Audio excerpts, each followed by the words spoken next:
आप जो ये कहना चाह रही हैं इसमें मैं जो एक इवैल्यूएट करूँ एक चीज़ वो ये है कि पेरेंट्स के अंदर इस चीज़ की लैकिंग है कि स्टेप बाय स्टेप क्या है, वो जंप करते थर्ड स्टेप पे, ऐसा ही है ना? मतलब दे जस्ट वांट कि बस मेरा बच्चा टॉपर हो जाए, मेरे बच्चे का ये वाला ग्रेड आ जाए, मतलब उसका एडमिशन उस स्कूल में हो जाए। तो राइट नाउ मिस ज़ैनब, जो आपका स्कूल आप जो रन कर रहे हैं, बाय द वे आपकी अप्रोचेस काफ़ी डिफरेंट है। आपने बात किया आप माया मोंटेसरी भी फॉलो करते हैं, तो सिंस आप जब माया मोंटेसरी की बात करते तो वो एक मेथड बना ही स्पेशल नीड्स के लिए था, जिन बच्चों को चैलेंजेस आते थे for education and you know that all. तो उसमें मुझे ये बताएं कि क्या आप भी इंडिविजुअल बेसिस पे वर्क करते हैं बच्चों पे, या कोई बच्चा अगर फॉर सपोज, हर बच्चा देखें बुक बाउंड नहीं होता, हर बच्चा जो है वो 30 या 35 की स्ट्रेंथ पे बैठ के इंडिपेंडेंटली लर्न करने वाला नहीं होता। तो आप थोड़ा सा ऑडियंस को भी ये बताएं कि आप ऐसी किस तरह की अप्रोचेस लेके चल रहे हैं कि जो डिफरेंट है। तो इसको हम कहते हैं डिफरेंशिएशन लर्निंग। तो हमने इसको डिफरेंशिएशन लर्निंग ऐसा रखा हुआ है कि करिकुलम हम बिल्कुल फॉलो करते हैं। इट्स नॉट लाइक दैट कि हम कुछ फॉलो नहीं करते, बट हमें पता है हमारा स्लो लर्नर कौन है। देखिए, एक क्लास में जब एक टीचर होती है ना, उसको पता होता है कि ये मेरे, तो उसके साथ हमारी जाती है पीबीएल अप्रोच। हम प्रोजेक्ट बेस्ड लर्निंग चाहते हैं, हम उसको ग्रुप लर्निंग में लेके जाते हैं, हम मिक्स ग्रुप्स बनाते हैं बच्चों के, उनको अलग नहीं करते, इंक्लूसिव रखते हैं उनको, बट उनके लिए एक्टिविटीज़ जो होती हैं, जो उनके चैलेंजेस होते हैं, उनको उनके लेवल पर ले आते हैं। अस्सलाम वालेकुम, डिक्रीजिंग पर्सपेक्टिव के अनदर पॉडकास्ट के साथ आप सबको वेलकम। आज हमारा जो हम सीरीज़ लेके चल रहे हैं, जिसका मकसद है डिफरेंट टॉपिक्स पे awareness regarding psychology, schooling, parenting और इंक्लूजन के हवाले से। तो आज हमारा एक बहुत ही इंपॉर्टेंट टॉपिक है, जिसको जो एक फाउंडेशन को बिल्ड करता है, अर्ली ईयर्स, बच्चों के अर्ली ईयर्स पर हम बात करेंगे, उनकी एकेडमिक से रिलेटेड। और उसी के लिए हमने इनवाइट किया है मिस ज़ैनब शहज़ाद को, जो कि एक एजुकेशनिस्ट हैं विद मास्टर्स इन एजुकेशन, और उनका अर्ली ईयर्स में एक्सपीरियंस अच्छा खासा है। इसी के साथ उन्होंने अर्ली ईयर्स फाउंडेशन स्कूल से जो है वो 10 इयर्स उनका एक्सपीरियंस है। Miss Zainab Shahzad the flamingo school and day care की हेड है। अस्सलाम वालेकुम मिस ज़ैनब, कैसी हैं आप? अस्सलाम, थैंक यू फारिया। मिस बताइए अपने बारे में, थोड़ा सा इंट्रोड्यूस करें ताकि हमारी ऑडियंस को पता चल सके। ठीक है, so I am Zainab and I am an educationist having masters degree in education, and I have over 10 years of experience from a very reputable school. So present, I'm doing, heading the Flamingo School and Daycare, where every child matters for us. Okay, this is our slogan basically. The Flamingo School and Daycare slogan, like every child matters for us. ठीक है miss, थोड़ा सा अपने school के बारे में भी बताइए कि आप लोग क्या मोटिव लेके चल रहे हैं, सिंस अभी हम अर्ली ईयर्स की बात करें तो ये कौन सी फैसिलिटीज़ आपके पास मौजूद है? अच्छा, अर्ली इयर्स का जो हमारा ये हमने एक इनिशिएटिव लिया है, this is early years plus day care also. तो यहाँ पर हमने उसको बिल्कुल, जो हमारा, अगर मैं डे केयर की बात करती हूँ, तो it's a very screen free day care and it's an activity based day care, जिसमें एक बेबी सिटिंग सॉर्ट ऑफ जो हमारा एक आता है कि डे केयर को माइंड में रखे कि बेसिकली एक बेबी सिटिंग की, but it is not like that. इसमें हमने इस चीज़ को जो है स्क्रीन फ्री रखा हुआ है, एंड इसको हमने बिल्कुल जो है वो एक्टिविटी बेस के ऊपर, थीमेटिक करिकुलम के ऊपर फॉलो किया है। और जहाँ तक हमारी बात है अर्ली इयर्स की, तो जो हमारा जो करिकुलम है वो एसडीजी गोल्स जो हैं, जो सस्टेनेबल डेवलपमेंट गोल्स हैं, जो हमारा यूएन के गोल्स आ रहे हैं, जो ग्लोबल गोल्स हैं सिटीजन के, उसके ऊपर लगे हम 7 पेटल्स अप्रोच के ऊपर चलते हैं, जिसमें हमारे पास आता है communication and language of a child. ठीक है। फिर हमारे पास कॉग्निटिव आ गया, हमारे पास क्रिएटिवनेस आ गया, आर्ट एंड क्राफ्ट आ गया बच्चों का, ठीक है, एंड उसके साथ साथ हमारे पास मैथमेटिक्स, अर्ली लिटरेसी स्किल्स। तो इन सारी 7 अप्रोच को लेकर एक ब्लेंडेड अप्रोच हमने यहाँ रखी है, जिसमें हम मारिया मोंटेसरी को भी लेकर चलते हैं और हम ब्रिजियो अमेलिया को भी फॉलो करते हैं, बिकॉज इट्स लाइक हमारे पास मोंटेसरी मटीरियल्स भी हैं, जिसको हम वेरी स्ट्रक्चर्ड वे में बच्चों को बताते हैं, एंड ऑल्सो उनको क्रिएटिव करने के लिए, इंडिपेंडेंस देने के लिए हमारे पास ब्रिजियो अमेलिया की एक जो है हमारे पास, उसको हमने ब्लेंड किया हुआ है। तो बेसिकली हम इसको EYFS के फ्रेमवर्क पे लेके चलते हैं, which is early foundation state, जो हमारा यूके का सिंगल नेशनल करिकुलम है। Okay, that's great. या ठीक है, वेरी इंटरेस्टिंग, और मतलब मुझे अच्छी लगी आपकी अप्रोच जो आप लेके चल रहे हैं बच्चों की। अच्छा, जब हम अर्ली एज की बात करते हैं, it's like from birth till 5 years, right? तो इसमें ये इतनी इंपॉर्टेंट क्यों है? थोड़ा सा हमारी ऑडियंस को ये गाइड करें कि इसमें एक्चुअली कौन कौन सी स्किल्स बच्चे की डेवलप हो रही होती हैं, सोशली, इमोशनली, ये थोड़ा सा आप गाइड करें ऑडियंस को। अच्छा, जब हम एजुकेशन की बात करते हैं ना, तो यहाँ पर अगर हम इन कॉन्टेक्स्ट इन पाकिस्तान के बारे में बात करते हैं स्पेशली, तो यहाँ पर जो होता है ना, जो पेरेंट्स होते हैं वो ग्रेड्स फिक्स करते हैं, दे fix grades, they don't fix the foundation of a child. तो जो बर्थ से 5 इयर्स तक एक बच्चे का एज होता है, दिस इज वेरी इंपॉर्टेंट, वो बहुत क्रिटिकल होता है और वो बहुत इंपॉर्टेंट होता है। और वो इसलिए होता है क्योंकि उसमें बच्चे की पूरी एक बेस बनती है, हम उसको स्कूल के लिए प्रिपेयर करते हैं, ठीक है, जिसमें बच्चे की पर्सनल स्किल्स, जो उनकी एक कम्युनिकेशन स्किल्स के साथ साथ problem solving skills, cognitive, social intelligence जो उनके अंदर आती है, इमोशनल इंटेलिजेंस, वो चीज़ उनकी डेवलप होती है फाउंडेशन के अंदर।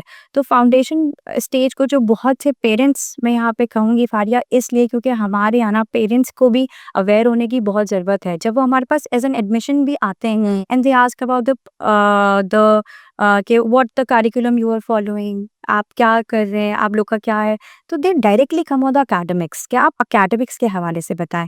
आप एक 2.5 साल का बच्चा है, उस वो क्या एकेडमिक्स हो उसकी, मतलब दे डोंट बॉदर अबाउट कि उनकी एक फाउंडेशन स्किल्स होती हैं। अभी हम बच्चे को प्रिपेयर कर रहे हैं फॉर द स्कूलिंग, तो उनके अंदर एक सेंस ऑफ रिस्पॉन्सिबिलिटी आए, एक सेंस ऑफ इंडिपेंडेंस आए, एक उनके अंदर डिसीजन मेकिंग पावर आए, जो हमारे यहाँ मैं देखती हूँ कि वो बहुत फ्लॉ है वहाँ पर, कि parents are not independent, they are not make their own decisions, which is very important now, क्योंकि हमें उनको आगे की वर्ल्ड के लिए प्रिपेयर करना है, not for the school, not for the grades, not for a degree, but उनको लाइफ के लिए प्रिपेयर करना है, ठीक है। तो इस अप्रोच को लेकर वे भी जो हम जो एजुकेशनिस्ट होते हैं, और जो बेसिकली अर्ली ईयर्स के एजुकेशनिस्ट होते हैं ना, वो बहुत ज़्यादा इस चीज़ को रखते हैं अपने जो भी कर रहे होते हैं। बिल्कुल आपकी बात। अब हम बात ही पाकिस्तान के कॉन्टेक्स्ट में कर रहे हैं, तो I think there is a trend कि बच्चों को बहुत अर्ली स्कूलिंग की तरफ पुश किया जाता है, जबकि हम बहुत सारी चीज़ें वेस्ट से अडॉप्ट कर रहे होते हैं। बट वहाँ पे जो कल्चर है वो ये है कि स्कूलिंग लेटर ऑन ईयर्स में होती है और बाकी फाउंडेशंस बच्चे की घर पे बिल्डअप होती है। तो अब अगर हम पाकिस्तान के कॉन्टेक्स्ट से ही बात करें, तो आप कुछ शेयर करें कोई ऐसी टिप्स या कोई ऐसी एडवाइसेस जो एज अ पेरेंट्स को भी फॉलो करनी चाहिए और एज अ टीचर जो भी उनके पास अर्ली एज के बच्चे हैं, कि वो उनके ऊपर किस तरह की स्ट्रैटेजीज को अप्लाई करें और उनकी बेटर फाउंडेशंस बना सकें। अच्छा, तो उसके लिए अगर हम देखा जाए तो हमारे यहाँ इन पाकिस्तान सबसे पहली चीज़ जो आती है, पेरेंटल अवेयरनेस, वो नहीं है। Parents are not aware of anything. मतलब अगर हमारे पास पेरेंट आ रहे हैं तो वो आके मतलब एक सवाल आता है कि is this a preparatory school, मतलब what do you mean by a preparatory system. हमें ना प्रिपरेशन करानी है 1 क्लास के बच्चों के लिए, मतलब 1 क्लास के टेस्ट के लिए। अब मुझे आप बताएं, एक बच्चा जो भी 5 साल का भी नहीं है, वो बच्चा क्या प्रिपेयर होगा 1 क्लास के टेस्ट के लिए, वो क्या पेपर पे आएगा। अभी अभी तो उसकी ग्रोथ है, अभी तो उसके इमोशनल इंटेलिजेंस जो मुझे बहुत वो होता है कि अभी तो हमें बच्चे को इतना इंटेलिजेंट, इतना इमोशनली इंटेलिजेंट करना है, उसके प्रिपेयर करना है। तो जब तक उसके मोटर स्किल्स फाइन नहीं होंगे, जब तक वो अपनी जैसे ग्रॉस मोटर स्किल्स हैं, उसके फाइन मोटर स्किल्स, जब हम उसके ऊपर ही काम नहीं करेंगे, उनकी सेंसोरियल डेवलपमेंट पे काम नहीं करेंगे, तो प्रिपरेशन तो फिर बहुत दूर की बात होती है। एक इट्स बेसिकली आप जो ये कहना चाह रही हैं, इसमें मैं जो एक इवैल्यूएट करूँ एक चीज़, वो ये है कि पेरेंट्स के अंदर इस चीज़ की लैकिंग है कि स्टेप बाय स्टेप क्या है, वो जंप करते हैं थर्ड स्टेप पे, ऐसा ही है ना? मतलब दे जस्ट वांट कि बस मेरा बच्चा टॉपर हो जाए, मेरे बच्चे का ये वाला ग्रेड आ जाए, मतलब उसका एडमिशन उस स्कूल में हो जाए, मतलब इट्स इसका स्कूल उस स्कूल में हो जाए, मतलब सो राइट नाउ मिस ज़ैनब, जो आपका स्कूल आप जो रन कर रहे हैं, बाय द वे आपकी अप्रोचेस काफ़ी डिफरेंट है। आपने बात किया आप माया मोंटेसरी भी फॉलो करते हैं। तो सिंस आप जब माया मोंटेसरी की बात करते हैं, तो वो एक मेथड बना ही स्पेशल नीड्स के लिए था, जिन बच्चों को चैलेंजेस आते थे for education and you know that all. तो उसमें मुझे ये बताएं कि क्या आप भी इंडिविजुअल बेसिस पे वर्क करते हैं बच्चों पे, या कोई बच्चा अगर फॉर सपोज, हर बच्चा देखें बुक बाउंड नहीं होता, हर बच्चा जो है वो 30 या 35 की स्ट्रेंथ पे बैठ के इंडिपेंडेंटली लर्न करने वाला नहीं होता। तो आप थोड़ा-सा ऑडियंस को भी ये बताएँ कि आप ऐसी किस तरह की अप्रोचेस लेके चल रहे हैं कि जो डिफरेंट है?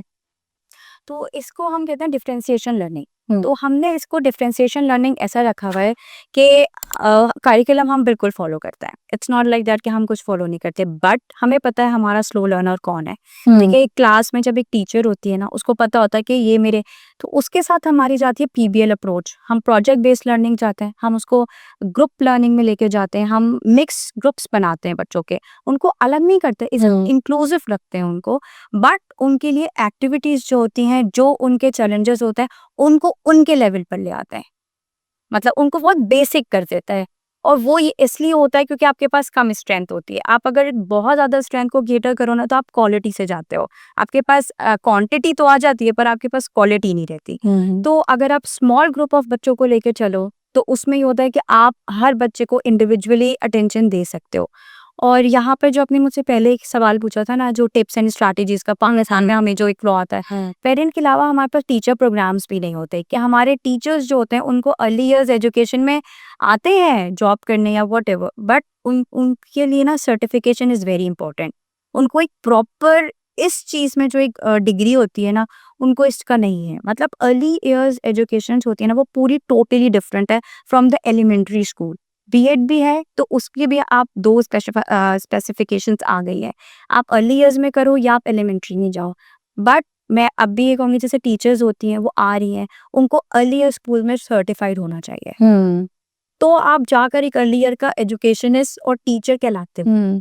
ठीक है। And I think it's just very important, क्योंकि बच्चा लेटर ऑन ग्रेड्स में जाता है तो बहुत सारी चीज़ें उसकी उसी पे डिपेंड कर रही होती हैं जो उसकी बेसिक फाउंडेशंस बनी हुई होती हैं। तो जितना उसको एक एक्सपीरियंस या आप कह लें कि एक ट्रेन टीचर मिलेगा जो इन फाउंडेशंस को मजीद स्ट्रॉन्ग करेगा, तो वो बच्चे को आगे भी इंडिपेंडेंसी पे लाने में हेल्प आउट करेगा।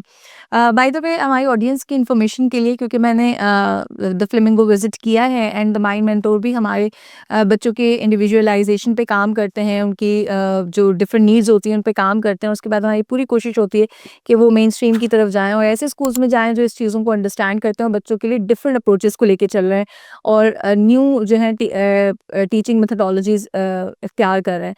तो miss Zainab is one of them, जिससे हम कोलैबोरेट कर रहे हैं और उसकी वजह यही है कि हमें इस तरह की एजुकेशन सिस्टम की बहुत ज़्यादा ज़रूरत है, यहाँ पे लैकिंग है इन पाकिस्तान स्पेशली। वरना अगर आप कहीं पे भी चले जाएँ इन एनी यूरोप की तरफ, आप अमेरिका, कनाडा, जहाँ पे भी आप अप्रोचेस देखें, हर स्कूल में एक इंक्लूजन या एक आपका जो है चाइल्ड काउंसलर होता है। यहाँ पे अनफॉर्चुनेटली क्या होता है, जो जितना भी एक्सपीरियंस टीचर होता है उसको चाइल्ड काउंसलर बना देते हैं, जबकि उनको बेसिक फाउंडेशंस भी नहीं पता होती कि बच्चों की क्या साइकोलॉजिकल नीड्स हैं। तो it's very important and I hope कि हम मिलकर इस चीज़ पे मज़ीद काम कर सकते हैं। अच्छा मिस ज़ैनब, हम इस सेशन को एंड करते हैं और उसके साथ-साथ मैं चाहूँगी कि आप कोई ना कोई एक ऐसा मैसेज पेरेंट्स और टीचर्स दोनों के लिए अपने एक्सपीरियंस से दे सकें कि जिससे हम बेटरमेंट ला सकें और इस सेशन का एक कंक्लूजन दे सकें कि बेसिक हमारे लिए क्या एक ऐसी एडवाइस हो एज अ पेरेंटिंग में या एज अ टीचिंग में, कि जब वो अर्ली ईयर्स के साथ काम कर रहे हैं स्पेशली, तो उनको किन-किन चीज़ों को नज़र में रख के अपनी स्ट्रैटेजीज़ में इंक्लूड करने की ज़रूरत है। जैसे आपने बात की थी कि स्क्रीन फ्री आप लोग रखते हैं, तो ये बहुत इंपॉर्टेंट अप्रोच है आई थिंक, क्योंकि घर में भी मैंने देखा है बच्चों की आजकल स्क्रीन टाइम बहुत ज़्यादा है। अगर स्कूल्स में भी जाके वही होना है तो फिर फ़ायदा ही क्या है स्कूलिंग का? बच्चे दूसरी चीज़ें सीखें, प्ले बेस्ड लर्निंग सीखें। तो मैं आपकी चाहूँगी कि आप एक एडवाइस दें हमारी ऑडियंस को। मेरी तरफ से हमारे पेरेंट्स को और टीचर्स को बस एक ये मैसेज है कि प्लीज़ पेरेंट्स, आप लोग डोंट फिक्स ग्रेड्स। अपने बच्चों के ग्रेड्स को फिक्स नहीं करें, उनकी फाउंडेशन स्टेज को फिक्स करें। ये देखें कि मेरा बच्चा किस चीज़ के लिए कैपेबल है। ये नहीं कि अगर एक बच्चा पेंसिल पकड़ रहा है तो मेरा क्यों नहीं पकड़ रहा, अगर एक कलर कर रहा है तो मेरा क्यों नहीं कर रहा, अगर ये इस क्लास में बोल रहा है तो इसने कोई वर्ड क्यों नहीं बोला अब तक। हर बच्चा दूसरे बच्चे से अलग होता है और उनकी जो कैपेबिलिटीज़ होती हैं वो अलग होती हैं, ठीक है? तो हर और एक और बात ये होती है कि हर बच्चा अपने पेस पे सीखता है। किसी का पेस फ़ास्ट होता है, किसी का पेस स्लो होता है। तो इस चीज़ में जो एक कंपैरिज़न आता है ना पेरेंट्स के अंदर, एक इस चीज़ को आप अपने अंदर से ख़त्म कर दें कि please do not compare your kid with others. What others are doing is their job and what you as a parent is doing is your job. ठीक है? और for the teachers I want to say कि please teachers, अगर आप लोग इस profession में आ रहे हो ना, तो बी वेरी रिस्पॉन्सिबल। बी वो ये नहीं कि अगर आपसे पूछा जा रहा है why early years, you are just saying कि बस ऐसे ही मैं तो इट्स माय फ्री टाइम, और ये तो teaching is the biggest responsibility, and I must say जो टीचिंग प्रोफेशन है वही दूसरे प्रोफेशंस बनाता है। एक एजुकेशनिस्ट जो होता है वही डॉक्टर बनाता है, वही पायलट बनाता है, वही जो है वो कोई भी प्रोफेशन इंजीनियर्स बनाता है। ठीक है, तो एक टीचर की जो रिस्पॉन्सिबिलिटी होती है ना, एंड उस इट्स नॉट लाइक दैट कि आपको अपने हेड को जवाब देना है। It's like that that you have to answerable to God also. आपको उस चीज़ का अल्लाह को भी जवाब देना है। You have to be very responsible with your work, क्योंकि एक पूरे बच्चे का जो फ्यूचर, एक 0 से 5 तक की जो उसकी पूरी फाउंडेशन स्टेज होती है, वो आप लोग के हाथ पे होती है। बिल्कुल, thank you so much for your valuable insight miss Zainab. It was a great session and hope हमारी ऑडियंस ने भी इससे लर्न किया होगा। तमाम पेरेंट्स और टीचर्स जो भी ये पॉडकास्ट देख रहे हैं, याद रखिए कि एक अर्ली इयर्स बच्चे की पूरी ज़िंदगी भर की बेस होती है। जितनी स्ट्रॉन्ग फाउंडेशंस होंगी, उतनी उसका ब्राइट फ्यूचर होगा। अगर आपको हमारी वीडियो पसंद आई तो do like, share and subscribe to our channel. और अगर आपको कोई सजेशन देनी है for next topic, then you can drop on comment section. हम ज़रूर आपको रिस्पॉन्ड करेंगे। Thank you.